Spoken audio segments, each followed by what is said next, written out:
नमस्कार शेतकरी मित्रांनो, बंधूंनो. मी राजभाऊ उगले, राहणार कोठाळा, तालुका अंबड, जिल्हा जालना. मित्रांनो, आज 17 जून 2026. पुढील जूनच्या शेवटच्या आठवड्याचा कसा अंदाज आहे त्या संदर्भातली माहिती सांगणार आहे. जूनचा येणारे 10 दिवस कसे असतील या संदर्भातले अंदाज सुद्धा आपण दिले होते की शेवटचे 10 दिवस जून मधले हे पावसाचे आहेत. मित्रांनो, सध्या माझ्याकडे तांत्रिक अडचण असल्यामुळे मॉडेल मी तुम्हाला दाखवू शकत नाही, परंतु आपला पंढरीचा पांडुरंग आपल्या साक्षीला आहे आणि तुम्हाला इथं खात्रीपूर्वक सांगतो मित्रांनो, 21 जून पासून राज्यातील पाऊस हा बळकटीकडे जात आहे.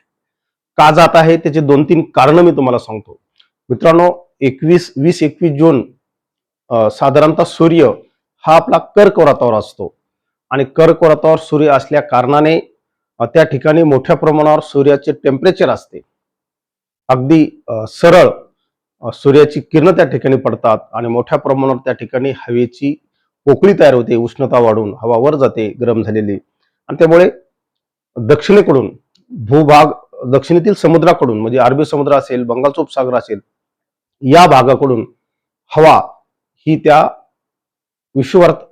कर्क व्रताकडे खेचली जाते. ही तारीख आहे 21 जून, आणि 21 जून पासूनच आपला साऊथ वेस्ट मान्सून पुढे आगेकूच करत आहे. मित्रांनो, 21 जून ते 25 जून पर्यंत हा विखुरलेल्या स्वरूपात पाऊस पडेल.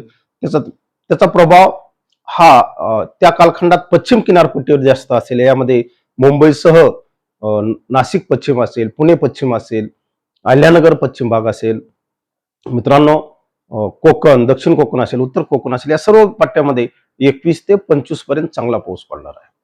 आणि मित्रांनो, बंगालच्या उपसागरामध्ये, वायव्य बंगालच्या उपसागरामध्ये एक लो प्रेशर सिस्टीम 25-26च्या टायमाला विकसित होत आहे.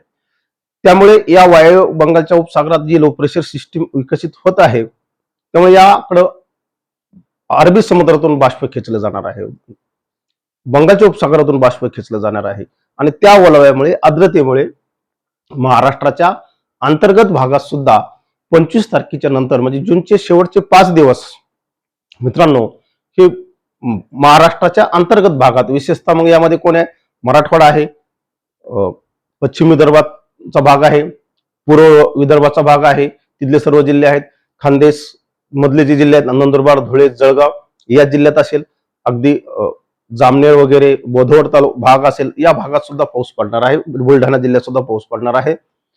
छत्रपती संभाजीनगर जिल्ह्यात पाऊस राहणार आहे. सर्व अगदी कन्नड असेल वगैरे, चाळीसगाव घाट परिसर जो आहे त्या भागात पाऊस असणार आहे. जालना जिल्ह्यात चांगला पाऊस असणार आहे. बीड, परभणी तर आणखी चांगलाच राहणार आहे. मित्रांनो, लातूर, धाराशिव आणि नांदेड या पट्ट्यात सुद्धा पाऊस राहणार आहे. अहिल्यानगरच्या पूर्व पश्चिम भागात 25 नंतर, पश्चिम भागात सुरुवातीला राहील, परंतु पूर्व भागात 25 ते 30 दरम्यान चांगला पाऊस होणार आहे. पुणे भागातल्या सर्व तालुक्यामध्ये चांगला पाऊस होणार आहे. हे सर्व का होत आहे, तर याला वायव्य बंगालमधील जी लो प्रेशर सिस्टीम डेव्हलप होणार आहे तिचं एक कारण आहे. दुसरी गोष्ट, WD चा प्रभाव कमी होत आहे. सूर्य हा कर्कव्रतावर राहत आहे, आणि आणखी सर्वात महत्वाची गोष्ट म्हणजे MGO जो फेज आहे, 8 स्टेजमध्ये जो फिरतो, तो एक पहिल्या स्टेजमध्ये येतो म्हणजे हिंदी महासागरात येतोय, आणि त्यामुळे ही सर्व गोष्ट म्हणजे MGO असल्या कारणानं या सर्व गोष्टी पॉझिटिव्ह होणार आहेत, आणि आपल्या मोसमी पावसाला बळकटी प्राप्त होणार आहे. निश्चित मित्रांनो, 25 म्हणजे जूनचा शेवटचा आठवडा आणि जुलैचे अगदी 2 ते 3 तारखेपर्यंत राज्यात सर्व विभागात चांगला पाऊस पडणार आहे. पेरणी योग्य पाऊस पडेल. मित्रांनो, घाटाच्या परिसरात वगैरे अगदी वाहुणी पाऊस असतील, मुसळधार पाऊस असतील, दमदार पाऊस असतील, ही सर्व गोष्टी होणार आहेत. अगदी हा पाऊस मित्रांनो मध्य प्रदेश पर्यंत जाणार आहे. दिल्ली या कालखंडात मित्रांनो तो काबीज नाही करणार, परंतु मध्य प्रदेशच्या आसपास 25-27 पर्यंत तो जाऊ शकतो, आणि सर्व विभागात पाऊस चांगला पडू शकतो. या व्हिडिओच्या निमित्तानं मी तुम्हाला एवढंच सांगतो, खात्रीलायक सांगतो, की जूनचा येणारा जो शेवटचा आठवडा आहे हा निश्चित शेतकऱ्यांसाठी चांगला राहणार आहे. सर्व काही व्यवस्थित होणार आहे, कारण ही सर्व घटक मोसमी पावसाला बळकटी देतात, आणि त्यामुळे आपल्या राज्यात मराठवाड्यात विशेषतः पाऊस पडणार आहे. मित्रांनो, कोणी घाबरू नका. एवढंच या निमित्ताने सांगतो. थांबतो. जय हिंद, जय महाराष्ट्र.